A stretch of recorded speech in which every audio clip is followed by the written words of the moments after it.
Welcome to another episode of Bent Not Broken. Heartbreak and trauma may feel like the end of your story, but here it's the beginning of a bold new chapter. I'm your host, Coach Deborah Griffiths, and this is the space where women rise, rebuild, and rediscover their purpose. Remember this truth: you are bent, not broken.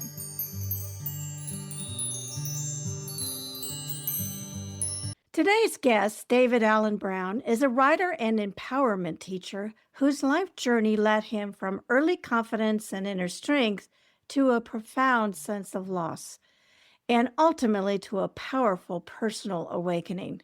After facing deep mental health struggles, David reconnected with the core parts of himself and created the Convergent Conversation. It's a method that helps people honor their emotional, behavioral, and spiritual voices to rebuild clarity, confidence, and purpose. In this episode, he's going to share his story and practical tools that you can use to reclaim your voice and step back into your power. Welcome, David. Thank you so much for joining me today. Oh, it's my pleasure. Thank you so much for having me. So there was a point in your life when things were very dark for you. Can you talk to us a little about that and then tell us about the moment when you began to sense that shift? Sure. One of the things that many people will recognize, but it's also a little bit hard to explain, is that there wasn't a defining moment in which all of a sudden things either fell apart or got super difficult. I sort of fell into a pattern of depression and suicidal ideation by the end. Mine is a story of a lot of very positive choices, quite a bit of privilege, sustaining and not being desperate, but also succumbing a bit to just the social pressures of a little less authenticity, a little too much giving myself or my own needs and wants away, stuck in a routine, choosing only safe things or quiet things, or just following the old adage about better to blend in. This came along with some of my own built-in fallacies like perfectionism and fear of confrontation in my late 40s. Depression for me wasn't sadness. It was a numbness. It was just a lack of feeling, enjoying or emoting in almost any way, feeling as if the days were going by without any true experiences. One of the times I remember most clearly, I was a runner at the time, which was helpful. There's a song called Be Okay. And the lyrics are pretty much, I just want to be okay today. I just want to feel something today. And I remember actually weeping a little during my run. Yes, that's all I want. I just want to feel again. I want to engage again. I want to know that I have a purpose, a direction, and a reason, and not merely just be responding to all of the things that were occurring. Not that all of them were bad. We had tough situations, of course, but mostly it was very much internal. It was very much based in emotion for me. And then, of course, COVID came along and decided to really rattle my cage, as it did for so many of us. We're now in a world that was providing even less stimulation. If what was sustaining me was comfort and predictability, now all of that was out the window. If what was sustaining me was caring for my family or knowing how to operate it as a stay-at-home dad, those parameters were all changed. Everyone in my circles and immediate family was feeling the distress of the time. There was really nowhere to go. As someone who was more of a self-sacrificer, I didn't feel like it was okay to burden someone else when I saw so many people already burdened. This is leading to the second part of your question. I remember needing to escape, just needing to get out of the house and being frustrated. I think there was something that happened with my son at the time, an altercation of some sort. So I just got in my car and I was driving through very empty streets in Indianapolis, Indiana at the time, through suburban Indianapolis late at night, and recognizing that the thoughts in my head about what would happen if I crashed the car. How could I ensure that could work as a means for going beyond suicidal ideation and into actual thinking about the doing of it?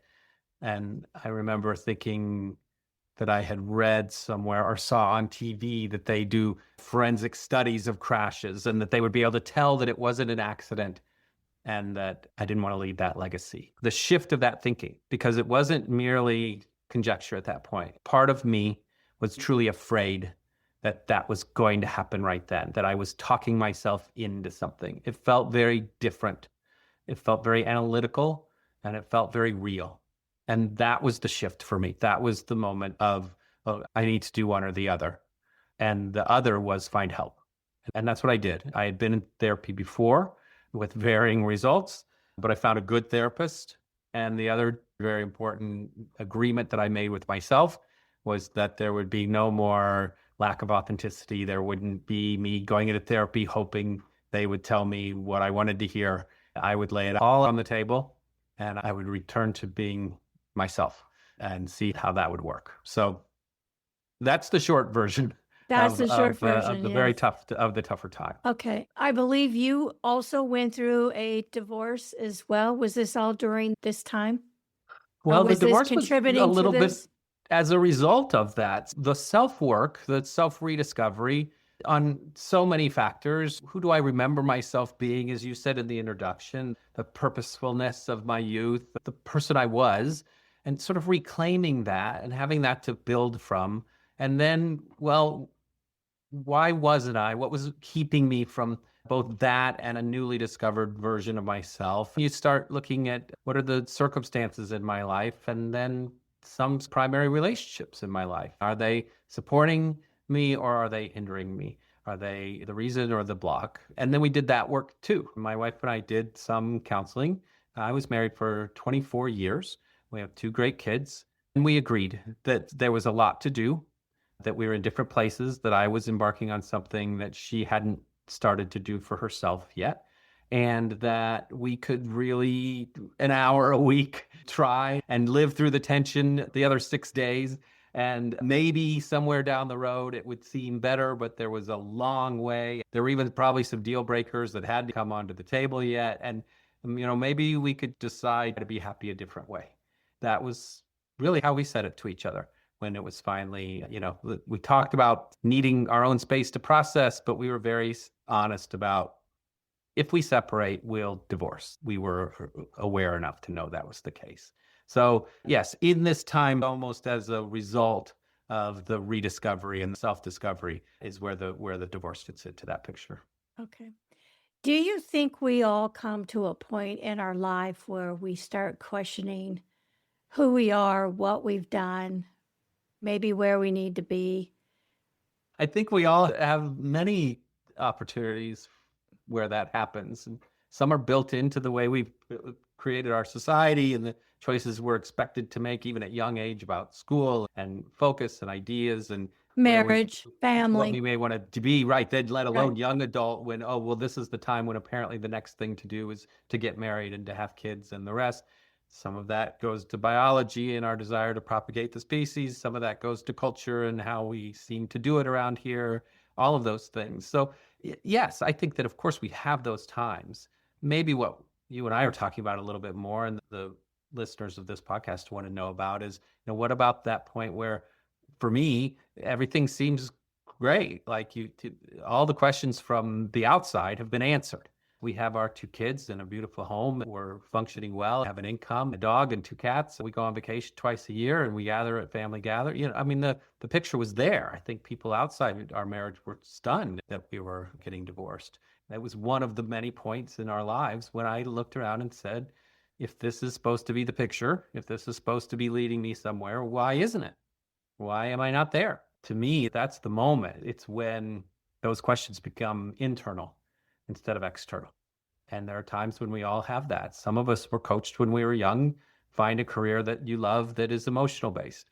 Others of us were coached when we were young, make sure you find a way to support yourself and do whatever it takes in order to, So there's so often in our lives the moments where we wonder whether the answers are coming from outside of us or inside. I do think that the longer we continue to look outside, the louder the voice will come from inside. Excellent.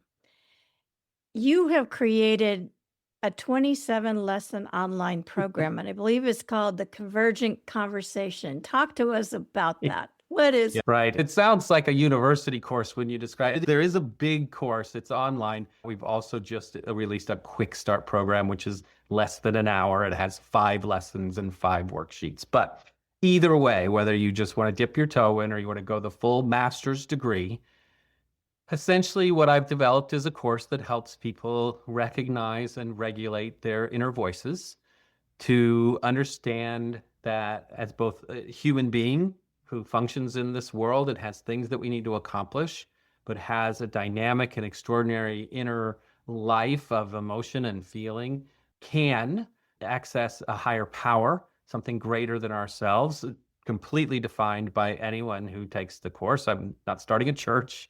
I'm just right? recognizing that it's part of the process to recognize the divinity that surrounds us all, whatever phrase you want to use. I recognize these as 3 fundamental parts of the human experience. And what I remembered from my youth was my ability, for me, I'm a very verbal person, but have literal out loud conversations. Why are we doing that? How do we feel that way? How can we find an answer to that? What's a solution to this? What should we try next? This whole little committee going on in my head. For a while, I succumbed to the idea only crazy people talk to themselves. And then I got over that. And someone said, well, it's okay if you talk to yourself as long as you don't answer. And then I I've got heard that. really, oh, Yes, shoot, because are you kidding? I'm having an entire I'm having full on seminars up there. But then I came to understand that as my education grew and I learned about, Freud's ego, id, superego, Jungian philosophy, there's so many understandings about the different facets of our personalities and of our human makeup that I began to understand, oh, no, I think this is very, very real. It's very, very real for me. How can I recognize these voices in such a way where I can empower or become empowered by their agreement? That's what convergence is. When our emotional side responds in such a way that says the right thing to do, when we use our emotions to help guide us to take action, the action side says, well, maybe we should try this, or we can provide this. Let's take this next step and see what's happening in the world. And then the universe conspires to say, thank you so much for answering the call of your purpose in life. When those 3 voices ring true, this rather amazing energy comes forth. And it's been my joy to watch other people experience, oh, this is what true manifestation energy is. This is what true empowerment is, how I know I'm going to get through the hardest parts. My divorce was one of the most difficult things that I've done. And from it came this understanding because it's how I got back in touch with all the elements that could help me survive such a dramatic and sometimes traumatic life change. So I eventually wrote it into a 27 module course that can help people get from here to there. And now in varying forms, including the Quick Start program, I'm helping other people come to it, understand it, and utilize it for themselves. What happens when we are only engaging in one of these parts of ourselves? How Mm. do I know if I'm stuck in an emotion, for example? Sure. I think, first of all, let's be super clear. It's very common for us to be stuck in one or the other of these things. And emotion's a good place to start because there's such good practical examples. I mean, grief is such a profound example of when the emotional self is just so needy. And sometimes it's so expansive, it just seems to overwhelm other things. And we recognize it as very natural. There's plenty of research books and understanding, and even just friends you can lean on to understand what grief does to us and why that as an emotional foundation is so hard to balance while it's going on. And there are other aspects of it too. I mean, the theme of the being angry is Yes. such a gift that I avoided for years. Anger was never okay in my household. I never recognized anger as a gift. Now, when it comes and I see the motivation that it provides, the insight and the justice that it seeks, I follow that. If I'm just stuck there, if I'm not accepting the gift that it is and saying to a higher power, what am I to do with this feeling? Or to turn to the action side of me and say, how can we enact justice in a way that makes a difference here? Then I'm just angry. I'm just angry. I'm just angry. And that's the simple question to answer to your question. How do we know when we're just the one thing? And it can happen in any of those realms. I can be just busy. I can be just trying as hard as I can every day to get everything done that I possibly can. And I have to get here and I have to get there. My lists need to get done. I can be just striving to survive. Sometimes it takes so much of our energy just to survive. How can we regulate that and bring it into balance? And I think it's important to point out, too, we can be just pious. We can be just believing that it will all work out on behalf of some greater power than us. And I have no responsibility in this place because someone else will take care of this when the time is right. And someone else will take care of me when the time is right. And therefore, whatever injustice I'm seeing or a need that I'm not having met, I can wishfully believe that that will be. In spiritual counseling and in ministry, which I do some consulting in, we call it spiritual bypassing, which is, oh, we'll just give it all to God and we ignore that we have real human emotions and feelings about this, or that we have real human responsibility and action to take in response to this. That's some of the how we know we're stuck. When we're just wing, then we're stuck. You brought up something that I hadn't thought of being stuck in is busyness. Mhm. I have a tendency of, I'm one of those taskmasters. I have a list of things that I have to do, boo, boo, boo, boo. And I sometimes am not good about taking that pause, taking that step back, breathing, maybe step outside, enjoy the blue sky and the mountains and everything around me to really feel whole. I think that's what you're talking about is when we've got spiritual and we've got emotions and action, it's all finding that balance. Right. Yeah. But so often I think we find ourselves out of balance. I think it's very common. And that's one of the reasons that I enjoy this program because when folks can just take the time, awareness is the first step and understanding that there is a balance there. And people can always, in my experience in workshops and when I present in person, people can always find a moment, a memory, a thought, an idea, even if it's just an inspiration. Sometimes it's just a daydream, but they can always find something in which they know that balance is there. They felt that convergent energy. Things were just humming or thriving. In my program, I try to describe that feeling. You just know when we work with people individually, they too have trouble describing what it is, but somehow they know when they've experienced it. So many of us recognize that, and it's a delightful seed to plant as part of the Convergence program.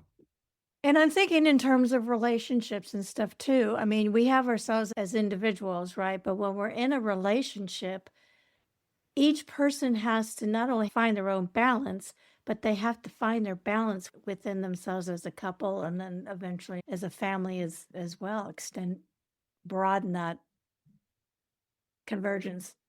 I agree. I think that context is there. And it certainly was part of what led to my dysfunction as a person, as an individual, and then eventually the reclamation of myself outside of my marriage. Because in that particular structure, I was way out of balance, completely out of balance. I was doing all the time.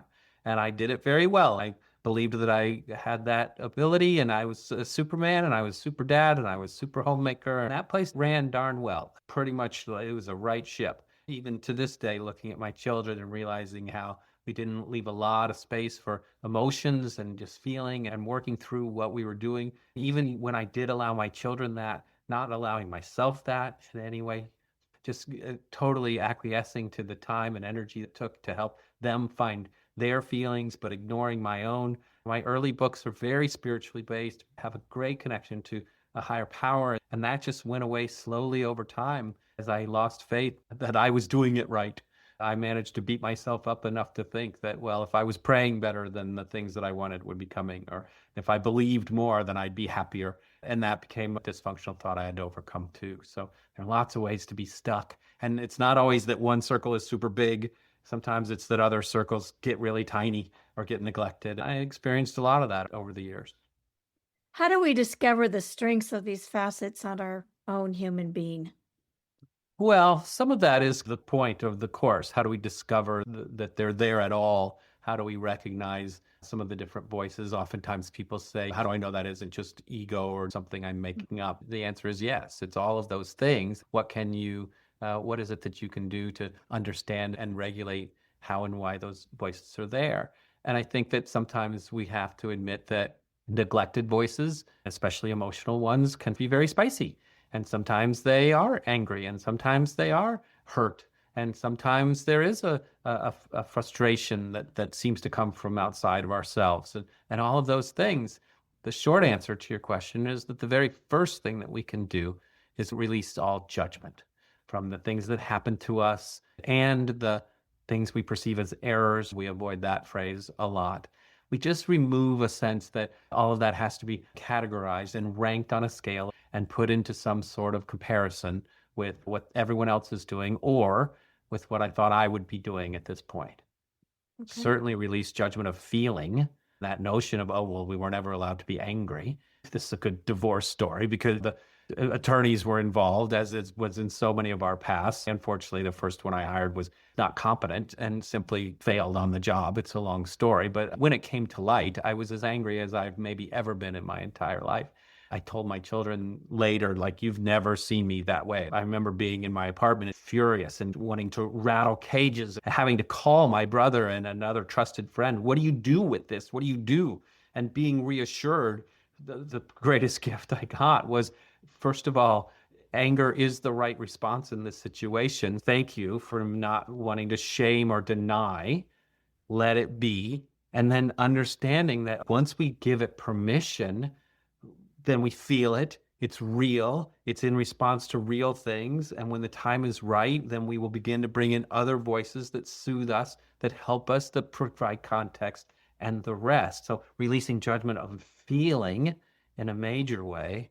We can use the same starting phrase for our higher power, releasing judgment. But I think what we're really saying about there is just leaning into faith, leaning into confidence that side of us, and I take it as an internal part of us, our ability internally to access the external energy that is around us, that side of us wants nothing but our perfect happiness, that loves us unconditionally, and that all words, the way to know whether the words coming from that voice are true is whether or not they are the loving and supporting voices of unconditional love. When we cultivate that, when we recognize that, when we invite that in, then we find this wonderful harmony that starts to happen because now we're developing day-to-day actions, responses, ideas, creativities, coping skills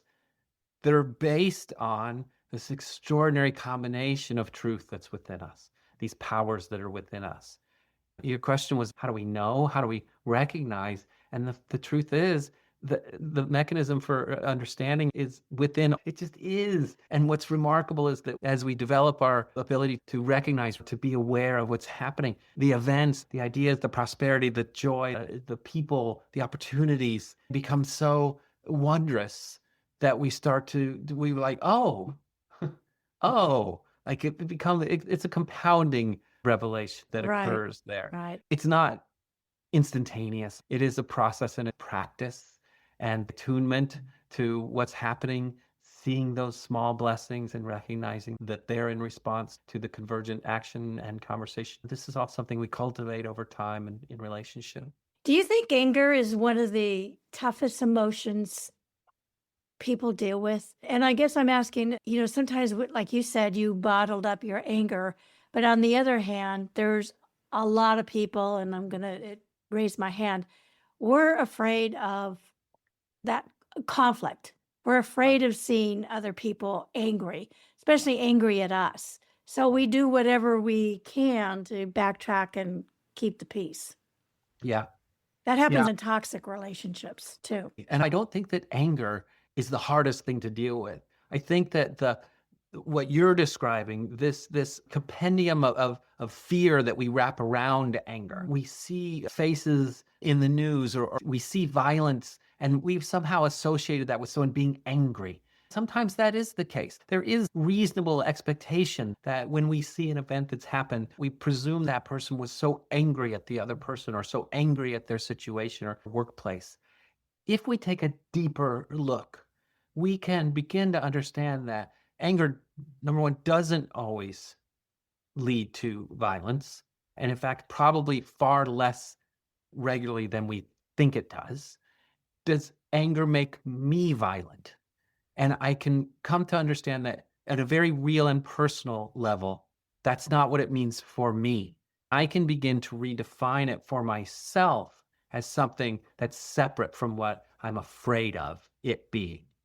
And that's an awareness we're really just trying to look for in all of our feelings. Laughter or happiness doesn't mean everything's okay or that it's all going to work out. That laughter and happiness are a moment, an instant. This beautiful phrase, happiness is the weather, I heard once. It passes and the next thing will come along. And so, what's the foundation? How does that work into the rest of our lives? How does anger propel us in a certain way, not to violence, but to understanding or action or the rest? I didn't go to my attorney's office and I did say a few things, but that experience, it was action. It was clarity. It was making a better choice the next time and finding someone who was truly on my side, able to listen and who accomplished my goals in a matter of months after a year of trying with this other person. That was the result of my anger. And I think that's what we can begin to understand. We're in control of the outcome whilst protecting ourselves from when there are other people who don't have that same capacity.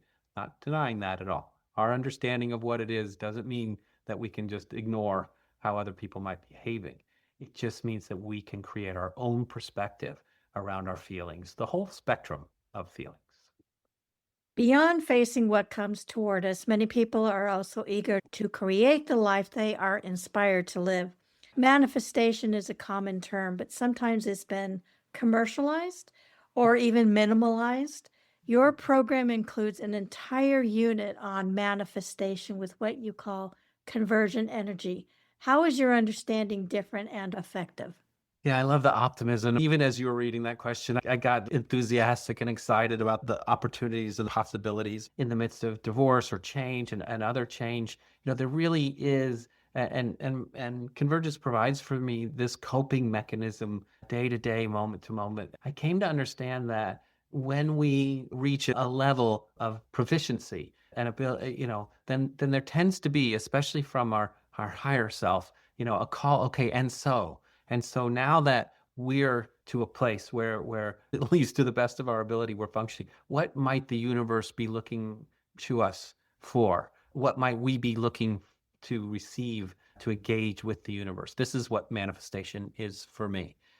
And I hear the question. There have been times when this sense of manifestation as, magical thinking, as, if you can just envision it here, that you go this straight line. If you do these steps, then by the time you get there, you'll have exactly what it is that you pictured back there.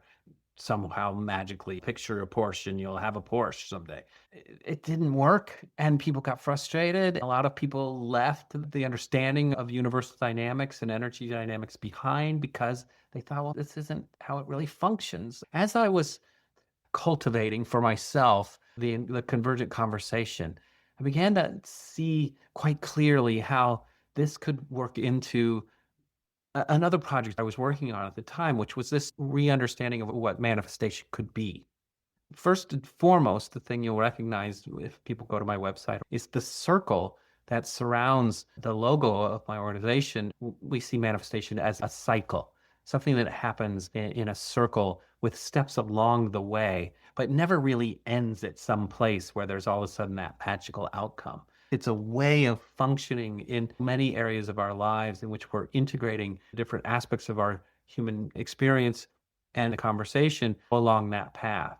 It starts with inspiration. We tend to be more open to creativity and to a higher power, to true inspiration. And then there comes of testing, a bit of trial, which is our doing part. Hey, maybe if I put this out to the world or try this little test or see what that is. And then there's an attunement, understanding of what is actually happening, what is being brought to me in response to this, which leads us to our sort of emotional side, which is, okay, so how do I feel about that? Is this energizing? Is this empowering? Or is this defeating or deflating? Is it helping me move along the way? What maybe next steps should I see? Kind of see all parts coming in. You get that soothing sense from higher power if you're feeling defeated or disappointed. And then, frankly, going around that circle comes the step of doing the work, which is that sense that isn't magical. How are you organizing your lists, your intentions, your language, what you're saying out loud each day, what materials you're buying at the store, how you're getting business cards printed, or what continuing education you're doing? Recognizing that the doing part is real. We live on the human plane, and this plane and culture requires us to enact certain things in order for other things to happen. Beautiful outcomes will be brought to us. Decisions will be made easier. Energy will attract people who will want to support. All of that will happen as part of an actual plan. Then we celebrate, which is delight and a recognition of where we've come, even if it's just partway down the circle, even if it's not that grandest, greatest, best-selling author vision at the end, but it is, hey, I've finished 90,000 words and I have them down on paper, or whatever that step is, and then dive in, start going around. It's not just a circle, it's really a spiral, because we keep going up and up, going through these conversations and through these steps. That's how manifestation has become very powerful when I've had the opportunity to teach it, inspire people, and sometimes coach people. Where are you in the process? Which primary voice are you listening to? But how are the other voices converging on that action or that feeling or that inspiration? That's what I think separates it. It's a very actionable program. The worksheets and the things that we provide are, the videos are theoretical. Here's what we're working on, and here's the bullet points and things to remember. You can get this manifestation module just by itself now. It used to be part of the full program, and still is, but it's also available as a standalone. And so there's worksheets along the way. We guide you through. Here's a list you could make. Here's how to sort through that list. Here's how to check things off that list. Here's processes and meditations and worksheets that help you get to that sort of honing an inspiration, creating a vision for yourself. It's so vital to me that this is practical. Whether it's the day-to-day support because I've gone through a major life change and divorce is weird and my whole life has gone out the window and I don't even know what's next. I have all the stories about how these voices came to me and said, it's going to be okay. And then later, with my feet under me and feeling good and having these tools and saying, okay, well, I'm very good at this. I'm a remarkable communicator. I also have this convergence program. I know I've seen success in the corporate world in doing this, that, and the other. What if we did this? And then all of a sudden getting a phone call and saying, well, why don't you try that? In all ways, I've seen this work. And that's part of why I just get so passionate about it. Why I'm so glad to share it. Great. How can people contact you and find out more about your course? You Oh, mentioned great. a website. It's davidallenbrown.com. There's a lot of David Browns in the world, so I started throwing my middle name in there. Also as an homage to my father, that's his name. The only trick some people get is the spelling. Allen is A-L-A-N. But davidallenbrown.com, and you'll find all things that I do there, including all of the convergence programs. If you're just not sure yet, or you have some questions, or you just like to talk to me, you can also just send me an email through that website. I love to connect to people and hear what they're experiencing, what they've found, maybe what you're reading right now. All of this is about building a community. Everyone who becomes part of the program, which is self-guided, by the way, everyone does it at their own pace, is also invited to online events where we just have Zoom conversations. I share a little extra teaching sometimes, but we talk about where people are on their path and what they might need next, and all sorts of group coaching type of stuff. That's all just part of it. Building community, having a way to bounce these things off, creating a little accountability maybe here and there. That's part of the process too. This isn't a book on a shelf. This is my life's work, and it energizes me to do the work with people. Thank you so much for your time today. This has been a fascinating conversation and certainly an avenue people can use if they're feeling stuck, how to get unstuck and live the life that you're meant to live. That's what we want the most. Thank you so much for having me. Thank you for listening to today's episode of Bent, Not Broken. I hope that this episode reminded you that even through life's toughest moments, you are bent, not broken. If this message inspired you, please share, rate, review, and subscribe, as it helps us reach more women who are ready to rise and rebuild. And until next time, keep living bold and walking in your purpose.